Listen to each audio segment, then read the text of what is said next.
Hamdi dhe falëndrimi takon Allahut azza wa jalla, ndërsa salat dhe selamat e dërgojmë Resulullahit alayhi salatu wassalam, familjes së tij të ndritshme, shokëve të tij fisnik dhe besnik, dhe mbi gjithë ata të cilët pasojnë dhe do të pasojnë rrugën e tij deri në ditën e gjykimit. Allahumma amin. Dashur vëllezër besimtar, tema e parafundit për këtë seri të ligjëratave në muajin e bekuar të Ramazanit e kena që Muhamedi alayhi salatu wassalam në sjellje me gratë, jo me bashkëshortet e veta, me gratë e ummetit, do të thonë me gratë e çdo njeriu që ekziston këtë botë, për shembull gratë e komunitetit islam, gratë e bashkisë islame, gratë që besojnë Allahun azza wa jall hak. Muhamedi alayhi salatu wassalam ka ndërvepruar edhe me gratë familjare, do të thonë e ka pa një gruaje rrugës, e ka pa një gruaje në pazar, e ka pa një gruaje që ka ardhur dhe ka pyet diçka, do të thonë në këtë rast pejgamberi alayhi salatu wassalam ka ndërvepruar edhe me këtë kategori të grave. Gratë, për shembull, i kanë disa role që ndoshta ne dënjëherë ja u mohojnë. E para, gratë kanë prezantuar në xhami. Në kohën e pejgamberit alayhi salatu wasallam më shumë se në kohën tonë. Ne sot kena gratë që e di xhamia ku është, ama kur ka më vetë s'ka shkën në xhami.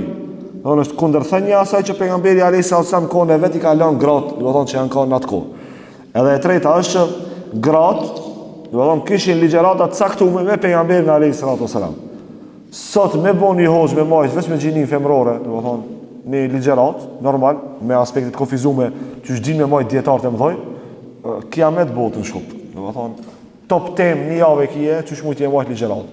Do të thonë në kohën e pejgamberit alayhis salam janë trajtuar çto pjesë edhe e kanë pasur gratë një bot kuptim më ndryshe për për dinjen e Allahut azza wa jall.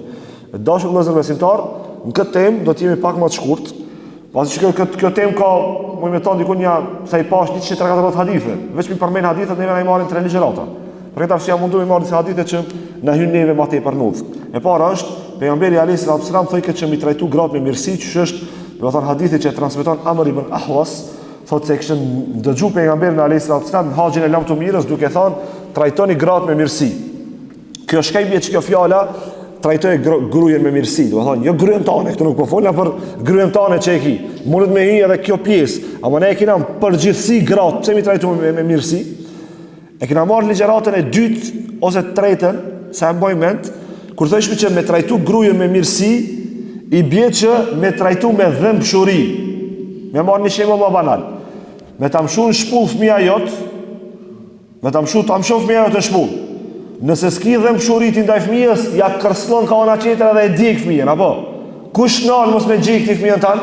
Dhëmbshuria që e ki. Pejgamberi alayhis salam me këtë hadith thotë, gruajen trajtoje me mirësi, që kjo mirësi brenda ka karakter, ka sjellje dhe ka dhëmbshuri. Çto 3 komponente, do të thonë, mos i harroni, për shembull, nuk mundesh, elhamdulillah te ne këtë kena të zhvilluar. Shqyr Allah që e kena këtë pikë shumë të zhvilluar.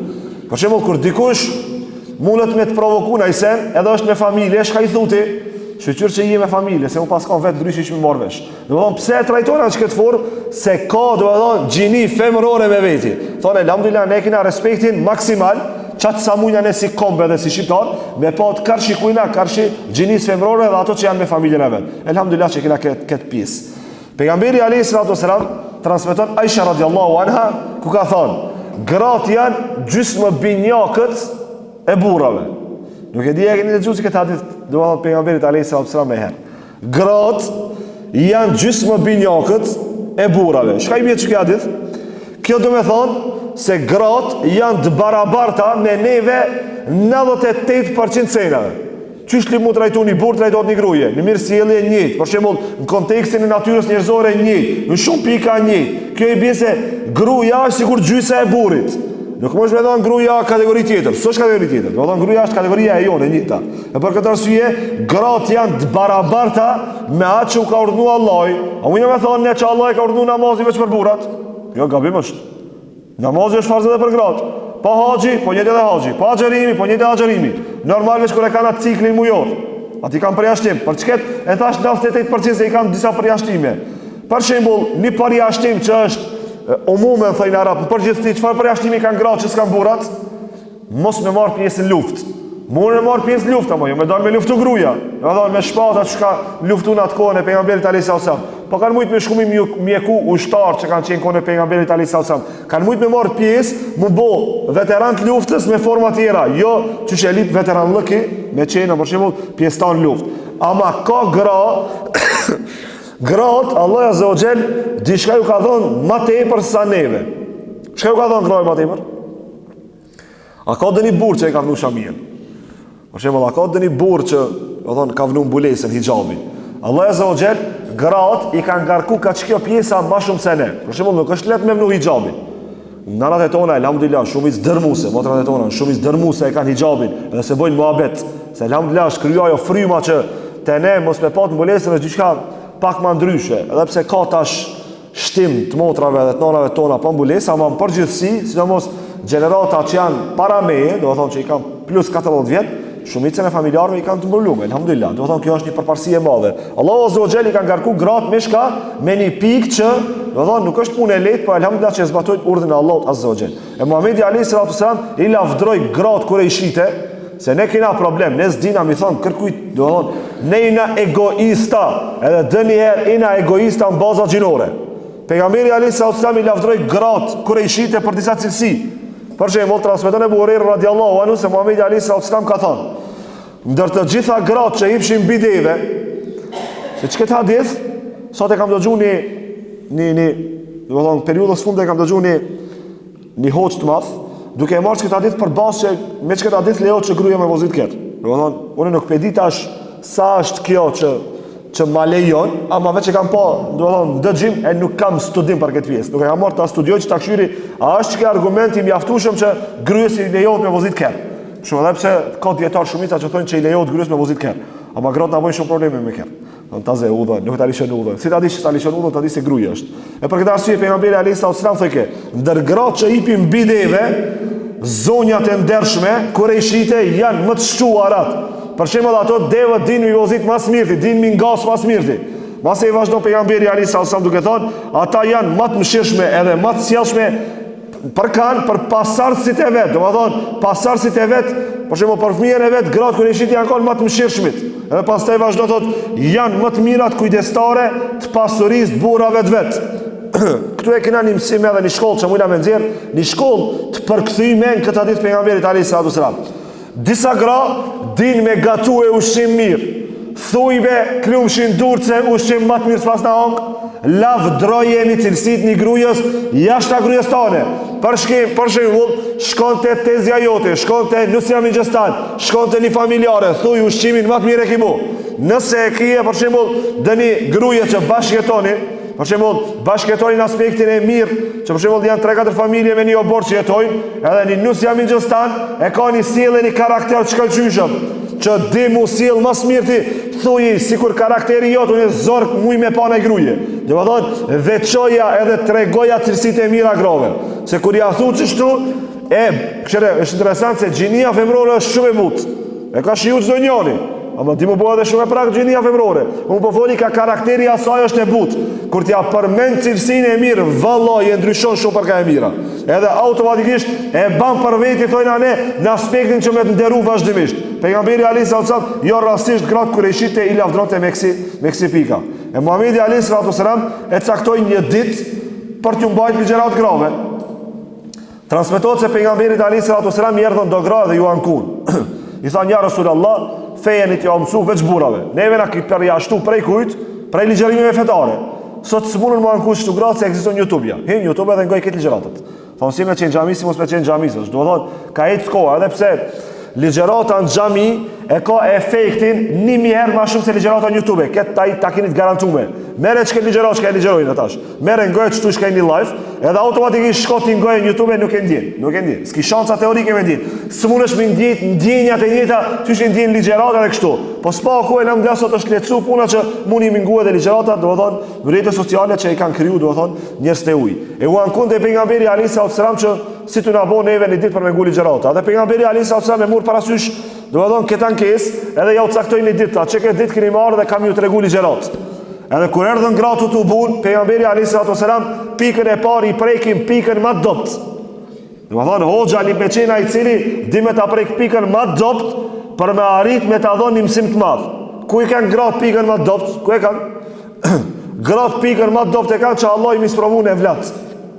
Për shembull, kur një grujës i vdek fëmija në bark, ose kur një grujës ka në abort, ose një grujës kur i vdes fëmija i posa lindur, e mbyt psiqikisht. Do të thonë e shkatron psiqikisht. Është e dokumentuar kjo. Do të thonë është e faktuar edhe jo rastësisht është çka ditë pejgamberit alayhis salam. Edhe pejgamberi alayhis salam e dike se shumë janë dopta në këtë pikë dhe tha. Pejgamberi alayhis salam ju tha: asaj grujës që i vdesin 3 fëmijë para moshës pubertetit, këtu hyj edhe ato abortet që i kanë ngrohtë, te çka ditë. Thot që ato 3 fëmijë kanë më mbom buloj për mos me mujt me hinë xhenem. Do të thonë që ato fëmijë ty kanë me ta mundsu me hinë xhenet. Edhe njëna prej atyve që i kishin pas dek 2 fëmijë i thot, po 2 ja Resulullah.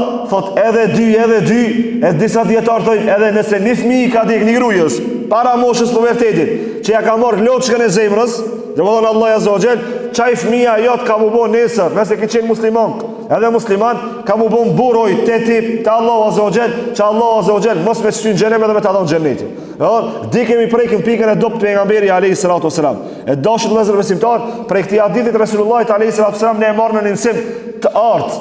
Mos i privoni gratë nga ligjëratat, mos i privoni. Nëse ka dini gruje hoxhanit që ligjeron, leni gratë juve me shku edhe stimuloni me shku ligjerata. Jo veç Ramazan. Jo veç Ramazan. Stimuloja se edhe gruja ka nevojë me pasuru moralin e vet, karakterin e vet, fejen e vet me ligjerime të ndryshme. Edhe fundja. Edhe nëse gruja është e ditshme, edhe gruja ka nevojë me pat një shoqni të hajrit. Se ne dënjere ndalojna që ati ku nuk do të me ndalu. Për këtë arsye, kështu i edukon të pejgamberi alayhis salatu wasalam, edhe kështu silke me kanë me gratë, do të thonë e Medinës edhe të Mekës përderisa ishte gjallë. E Muhamedi alayhis salatu wasalam ishte i zellshëm në këshillim ndaj grave. Çe këtë hadith, ja u kisha bo emanet, ja u dërgoni gravet juve. Çe këtë hadith, mbani mend kuptimin e hadithit, edhe çoja një sot pe shtëpia gravet motrave të juve. Transmeton Xhabir ibn Abdullah, thot u fala pas Muhamedit alayhis salatu wasalam ditën e Bajramit. Thot filloi me namaz, do të thonë filloi me namaz para se me ligjeru, që hutbja e Bajramit është pas namazit. Thot pa ezan edhe ikamet, thot pastaj u ngrit në kam duke u mbështet te Bilali, thot edhe na urdhnoi të ruhemi nga e keqja për hir të Allahut. Ktu është i këshillu burrat. Edhe thot mandej na nxiti bindje ndaj Allahut. Bindjuni Allahut o musliman.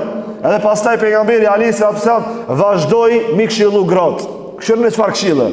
Pejgamberi alayhis salam i thot grave, thot jepni sadaka, jepni lëmosh, thot sepse pjesa më e madhe e grave do të jenë lënë djegse në zjarmin e xhehenemit. E pastaj vazhdon pejgamberi alayhis salam duke e pyet njëra i thot, ja Resulullah, pse kështu? Pse gratë kanë më kanë lënë djegse për zjarmin e xhehenemit? Thot sepse gratë zhurmojnë shumë. Po të regjike janë gratë, edhe thot janë mos mirënjohëse ndaj burrave të vet. Që to 2 cilësi gratë i kanë. Nuk mundesh me thonë s'ka gruje, për shembull një gruje shpesh herë është mos mirënjohëse ndaj burrit. Edhe e dyta janë po të regjike, janë gibetxhike, dinë me bo gibet shumë. Edhe për këtë arsye ne kemi mësim. Që këtë hadith ja u çoni grave që ne të japin sadaka, shka do të qoftë prej pasurisë të atyve, jo prej pasurisë të burrit. Për shembull dhe ka një unoz, ne ta japin sadaka që le të mbrohet prej zjarrit i xhenemit, se çeto 2 cilësi i kanë gratë. Ne libimsun anat e tona që me rujt veten e vet, motrat e tona, gratë e tona prej zjarrit i xhenemit duke dhënë sadaka. Se janë mos mirënjohëse. Thonë është punë e rëndë kur gruaja a disa burrave i çojnë grave, për shembull, tanat mirat ja bojnë. Nuk ka sen që s'ja ban një të keqe, valla keti gjun loç. Gruaja e ka që këtë pikë të keqe. E ka, nuk mundesh me jamu hu. Për këtë arsye Resulullah alayhis salam i tha, ju i keni këto 2 cilësi, po, lipni me dhon sadaka vazhdimisht që mos u bë lënë djegse e xhenemit. E për këtë arsye kisha dashur këtë hadith. Sinqerisht, pas ligjeratës më ia transmetua automatikisht gravet juve. E për këtë arsye dashur besimtar, Muhamedi alayhis salam i nxiste gratë që ta përmendin Allahun azza wa jall shpesh. A disa është interesant, mi thonë ti kryestane, kur është nervoz, përmend Allahin. Thoj Allahu billahi minash shaitanir rajim, e ka shejtani mbi kryes. Për shembull, i jetunet, pse rrin non stop telefon. Thoj sa rrin telefon, merr lexo pak Kur'an. Përkujtoj Allahun azza wa jall. Thon këshilla nasiha që të përmisojmë vazhdimisht.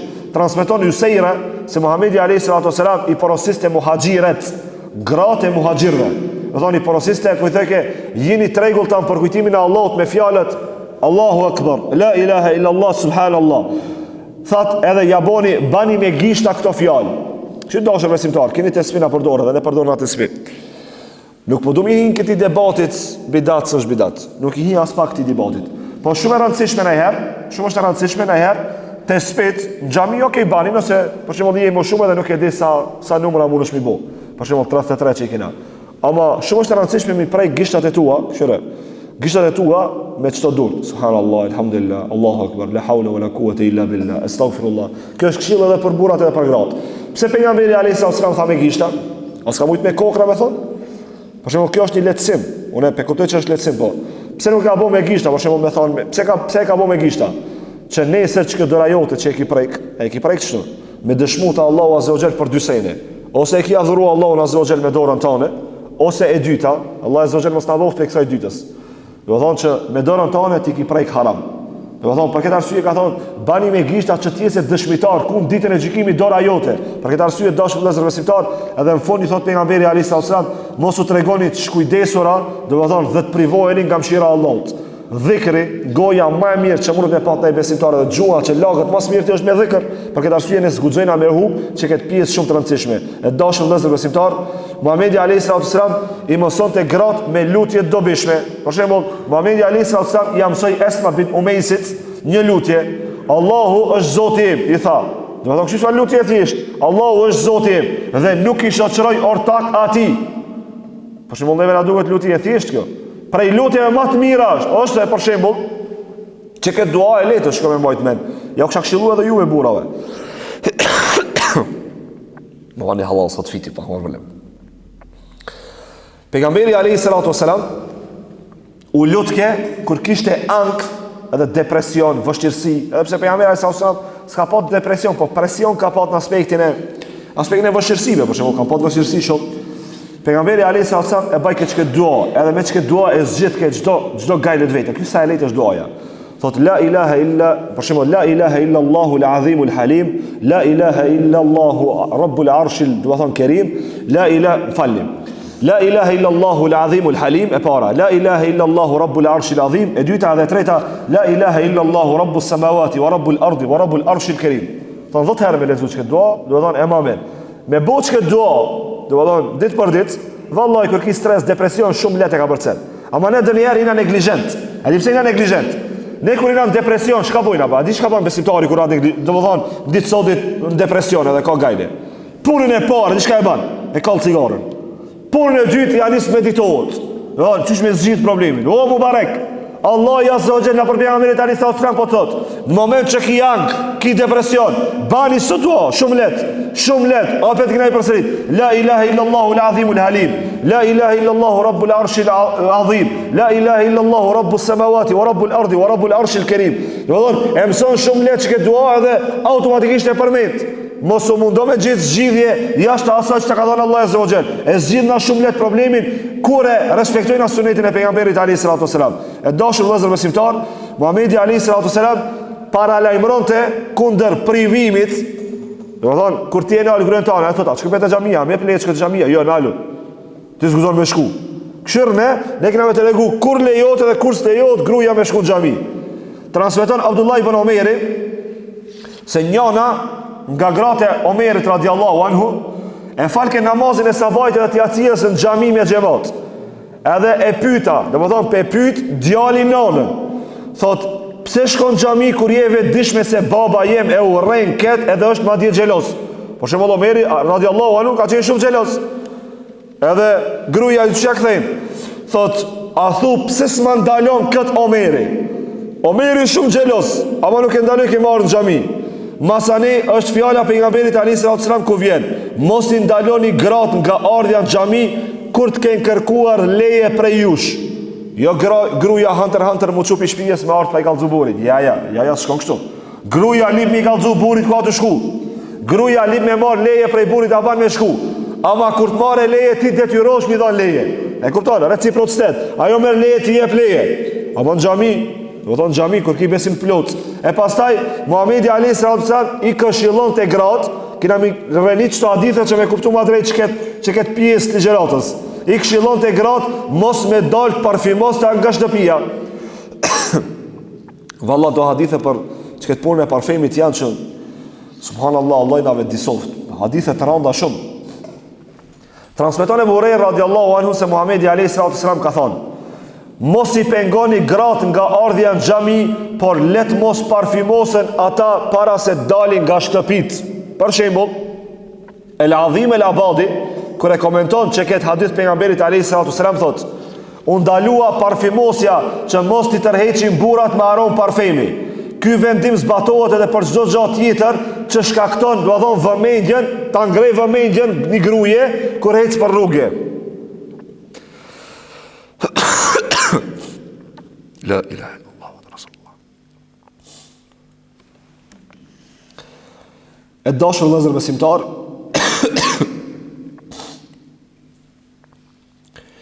me çka ditë pejgamberit alayhi salatu wasalam i kuptojnë disa sene.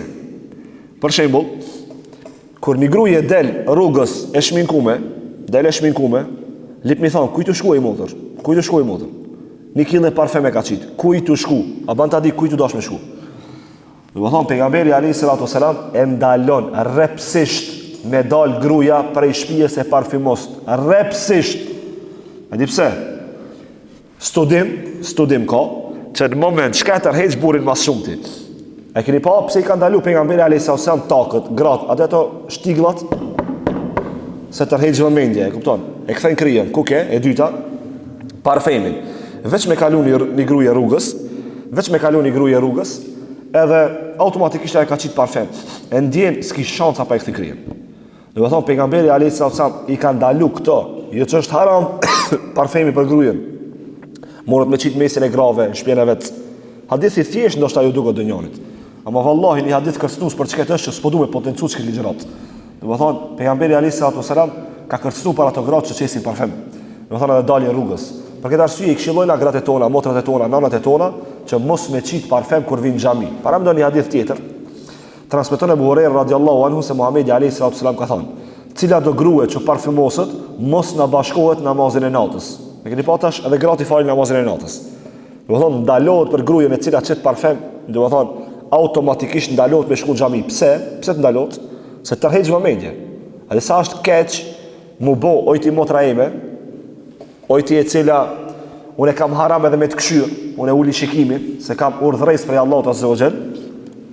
Kur ti ma tërheq synin mume, do të thonë zbukurim, kur ti tërheq synin e burrit do të thonë me zhveshje, kur ti tërheq synin e burrit me parfymosje, do të thonë me këtë pjesë, kjo është një shenjë shumë e keqe vallahi. Thonë se ti ma tërheq synin edhe i ti shti burrat besimtar me bo gjuna shka me synin e vet. Për këtë arsye kjo është një këshill nasiha min nebi alayhi salatu wasalam, do të thonë këshill për pejgamberit alayhi salatu wasalam, min dalu çto pika rrepsisht, e pastaj vazhdon pejgamberi alayhi salatu wasalam duke thënë, transmeton Abdullah ibn Omeri se Muhamedi alayhi salatu wasalam ka thënë: mos i pengoni gratë për ardhjen në xhami, por namazi është më i dobishëm për to në shtëpi. Çka i vetë çka ditë pejgamberit alayhi salatu wasalam, ojti motrë e cila jetu kriju fitnë në xhami, edhe jetu kriju, do të thonë, tërheqjet shikimeve të burrave kur shkon në xhami, më mirë falon në shtëpi. Do të falon në shtëpi se sa me kriju fitnë në xhami, më e mira për ty është me qëndruar në shtëpi, edhe qëndron në shtëpi, kërkujna, do të thonë ti e fal namazin tan, edhe se vapin e ki, bile më mirë sa më pasor në xhami. Do të thonë, kjo është zgjidhje për pejgamberit alayhi salatu wasalam se si më shumë me zgjidh problemet. Muhamedi alayhi salatu wasalam e ndaloi përzierjen midis burrave dhe grave në rrugë. Për shembull, te xhamia jon, gratë folën poshtë, apo? Edhe kur dalin nga ne, ato që e kanë ndërtuar xhamien, Allah i ubov xhennet ya Rabbi. Për shembull, i kanë kriju dy dyrë, apo? Derën përmas, e kena këtu edhe derën përpara. Kur ka gra poshtë, dilve ka ana majt, mos dil ka ana djath. Pse po shkon ti ka ana djath kur dalin gratë dhe ti dilsh me gra? Dil ka ana majt. Para mendone, transmeton Usaid el-Ansariu se e kishte dëgjuar pejgamberin alayhi salatu wasallam duke u thënë grave, ndërsa po dilnin dhe burrat ishin përzi, burra gra bashkë, ai tu ka përcije e rrugës. Edhe në moment pejgamberi alayhi salatu wasallam i thot grave: "Prapsoni, kjo i bën ndajuni, largoni më një herë." Edhe në moment thot, sepse nuk duhet ecnin mes rrugës, vazhdoni skajeve të saj. Do të thonë, gruaja e ki pa çish ec. Nuk u zon gruaja me eci ka pa daimin i suve. Në qosh, për muri. Bile, që kja di thot që gratë kur ecshin për muri, teshat ju përlishin, do të thonë me murat që ishin në rrugë të Medinës. Gruaja zguxon me ecë midis udhës, e kupton? Që a di me çukrije. Jo, ti mi në çosht rrugës, në skajve të rrugës edhe ti ec kështu vazhdimisht. Dashur vëllezër besimtar, Muhamedi alayhi salatu wasalam i inkurajon të gratë mili durt. Ekziston alat që e kanë patën. Për shembull, gratë i lin durt me kan, apo a këna, çu thirrat ajo, do të thonë e kafta, nuk e di ç'e ka emrin saktësisht. I lin durt me këna. Pse? Një ditë vjen një gruaje, mi apru pejgamberit alayhi salatu wasalam një letër, ama mas perdës. Edhe e shti dorën, mi ia dhon letrën, a pejgamberi alayhi salatu wasalam nuk e sheh. A dorë gruaja ose e burrit? Jo, thot jam gruaja Rasulullah. Thot po çfarë gruaje që se keni dorën tonë ti? Sot e lam dëmojna me dallun e piftyrë. Ama atëherë ka qenë pak më ndryshe tradita se. Kështu edhe gratë sot ne ka hupa e pjesa e peqës që e kena. Do të thonë vetëm ne kena vetëm mbulesë. Edhe kjo është e saktë, po do të thonë ajo që transmetohet se në atë kohë kanë qenë që gratë i kanë mbluar edhe fytyrën e vet. Edhe në momentin e ka shti dorën e pejgamberit sallallahu alajhi wasallam se dalloi kësë. Zor dalloti, mos më thon ka kime dora burrit. Po do gratë do të thonë do durt grave. Kjo për shembull dora e një fëmijës ose një pak material, nuk ka çfarë kime shka mund të pat burrit. Thon zor është pak mu dallu. Edhe në këtë moment thot lini do të thonë durt e ju me shka me këna. Edhe tani e kanë po. Tani më shumë praktikohet në kanaxhexhet grave, praktikohet kjo pjesë se sa si suneti pejgamberit alayhi salatu wasalam. E Muhamedi alayhi salatu wasalam e shkurtonte namazin. La hawla wala quwwata illa billah. Muhamedi alayhi salatu wasalam e shkurtonte namazin sa herë që i dëgjonte kur ka i keni fëmijë në xhami. Për shembull transmeton Enesi radiallahu anhu se kishte dëgjuar Muhamedin alayhi salatu wasalam duke thonë: kur e filloj namazin e kam ndërmend me zgjat, ama kur e nit të kajt fëmia, sikletona on se si sikletohet një nan kur e shef fëmijën e vet të kajt. Për këtë arsye dietarët kanë thonë, nëse një fëmijë e kiçë, aty fëmia është lirek, mos e merr fëmijën në xhami. Mos e merr. Nëse flen si lirek merre, ama nëse kanë mos e merr. Mos i shqetëso besimtarët në xhami. Për shembull si fëmijë. Ama la fëmijët e tonë, te nëna për xhamia është një traditë që i marrin mas janë fëmia me ec, do të thonë mësohet pak, mas i marrin fëmijët na për xhamia. E dashur vëllezër besimtar, Muhamedi alayhi salatu wasalam asnjëherë nuk e harroi derin që ia bani një gruaje. Për shembull transmeton Imran bin Husain se një gruaje ishte pejgamberi alayhi salatu wasalam jashtë Medinës, edhe ujin e kishin shumë larg.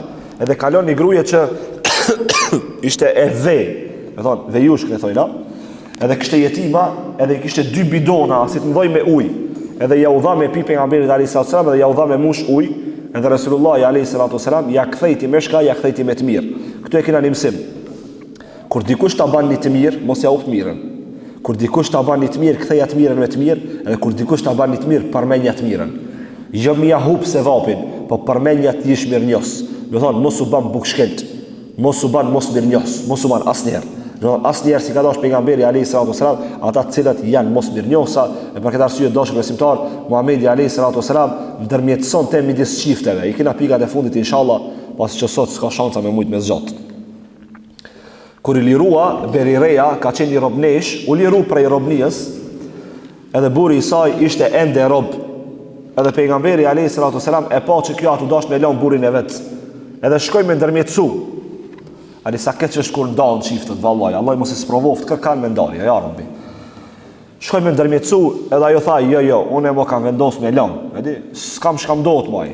Këtu e kena një mësim djetar që e nëzirë si në mos i bën batali, thëke, punën më të mirë që mundën me bo burat e sodit, janë kur ninqen një qift, atu dasht mu da, me shku mi afru senet, edi. Mos me lanë për një gabim, për 2 gabime, për 3 gabime, afroni senet. Do thonë, lip mi afru me vazhdimisht senet. Se kush e rahaton një familje, vallahi ka me të rahatu Allahu azza wa jall familjen tane. Do thonë, nëse ne mundohemi mi afru familjen, mos me mujt milion mundasen, kjo është puna më e mirë që mund të bëni besimtar. E Muhamedi alayhi salatu wasalam dhe pika e fundit i nxiste gratë që mu bë shembuj për gratë e tjera. Për shembull, transmetohet me një hadith se pejgamberi alayhi salatu wasalam e mësoi keni gruaje se çysh mu bë shembull për gratë e tjera. Këtu e kena një mësim. Çysh mundet mu bë dikush mësim për dikan? Çysh mundet mu bë mësim për dikan? A di çysh bësh mësim për dikan? Kur ti vet i edukum, kur ti vet i perfeksionuar. Për shembull, nuk mundesh ti më kanë shembull për kërkan, përderisa ti, ti nuk je shembull për veten tënde, po do më kanë për dikant tjetër. Jo. Shembull mundesh u bë realisht kur jep maksimumin mi perfeksionu dosene, edhe automatikisht mundesh u bë shembull edhe për tjerë. Edhe unë me këtë e përfundoj duke lutur Allahun Azza wa Jall, që Allahu Azza wa Jall mua dhe juve na jep shëndet të mira dhe edukat mirëfillt, do të thonë këtë botë dhe botën tjetër, dhe lutem Allahun Azza wa Jall që Allahu Azza wa Jall të na bashkon xhenetit e tij. Wa akhiru da'wahum alhamdulillahi rabbil alamin.